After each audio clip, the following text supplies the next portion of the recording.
student. Now I am taking second year BCom Business Taxation. We already see about the gratuity rules and regulations regarding the gratuity. Now we can see the encashment of earned leave. Then what do you mean by encashment of earned leave? If you join any company, in some companies for working whole 1 year, they will provide you 15 days or 1 month EL, that is earned leave. That means if you need that leave, you can take that leave. If there is no necessity of leave, you can encash that leave. For example, you completed 10 years of service and the company provide you 10 months EL. 10 months EL. And if you want in the middle of the year, after 10 years, you need some encashment of that leave, you can take 2 months encashment. For example, if your salary is 25,000 per month, 2 months encashment leave means you will get 50,000. That means out of 10 months, they will deduct 2 months EL, so they will pay you 50,000. So this benefit is given by some companies, especially in case of government companies. So we can encash that earned leave. For this 50,000, there is some rules how this earned leave is taxable. The rule is like this. First we have to take amount received on encashment. You are receiving some amount on encashment. Then from this amount, less exempt under section 10(10)(a). This section is important. In case of gratuity, it is 10(10), but in case of encashment of earned leave, it is 10(10)(a). So, exempt under section 10(10)(a). Within bracket, we have to write least. That is least of the following. Under that number 1 is same amount on received on encashment or leave encashment. Then second one is 10 months salary. So 10 months salary. Here once again salary we mean basic plus DA and DP2 retirement plus percentage of commission.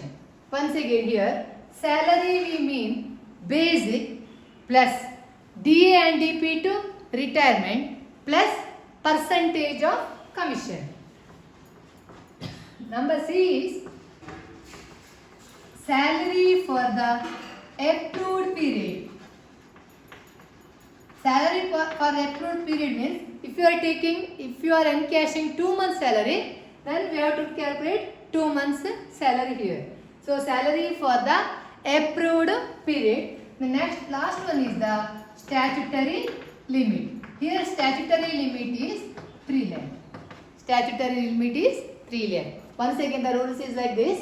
Amount received on encashment less exempt under section 10(10)(a), the least of the following. Under that number A, amount received on encashment. Next number B is 10 months salary.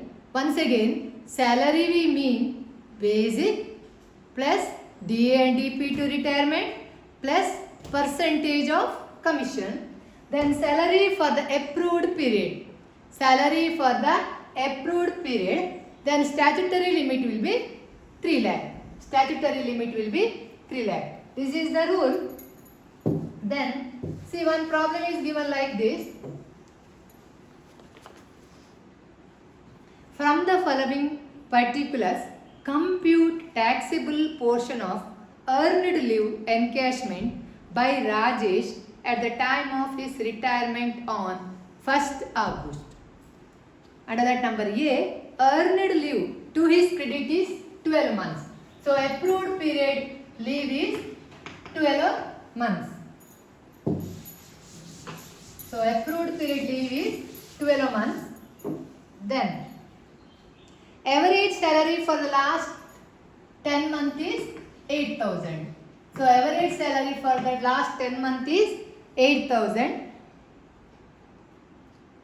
Next one is amount received on encashment is 90,000. See here, it is important. Every 10 month salary is given 8,000. Then encashment received is 90,000. Then earned leave to his credit is 12 months. So with this we have to compute the taxable encashment of earned leave. Taxable encashment of earned leave. Under that rules is, first one is amount received on encashment. Amount received on encashment, it is given 90,000. So we have to write in second column, it is 90,000 less exempt under section 10(10)(a)(a), under that list of the following. List of the following. Under that number A is amount received on encash. It is same 90,000. Number B is 10 months salary. It is not 10 months average salary. It is only 10 months salary. But it is important. In the problem it is given 10 months average salary. So that means 1 month salary it is 8,000. So we need 10 months salary. So multiply by 10. We get 80,000. Number C is salary for the approved period. Salary for the approved period. Approved period. So salary per month is 8,000. He encashed it is given 12 months salary. So into 12. So it will be 96,000. The last one is statutory limit. Statutory limit is 3 lakh. So least of the following means 90,000, 80,000, 96,000 and 3 lakh. Least of the following is 80,000. Least of the following 80,000. So 90,000 minus 80,000 is 10,000. So 10,000 is the taxable amount of encashment, leave encashment. So if you are receiving 90,000 of leave encashment, then 10,000 will be the taxable amount, and in hand we are getting 80,000. So 10,000 is taxable. This problem is over. Thank you.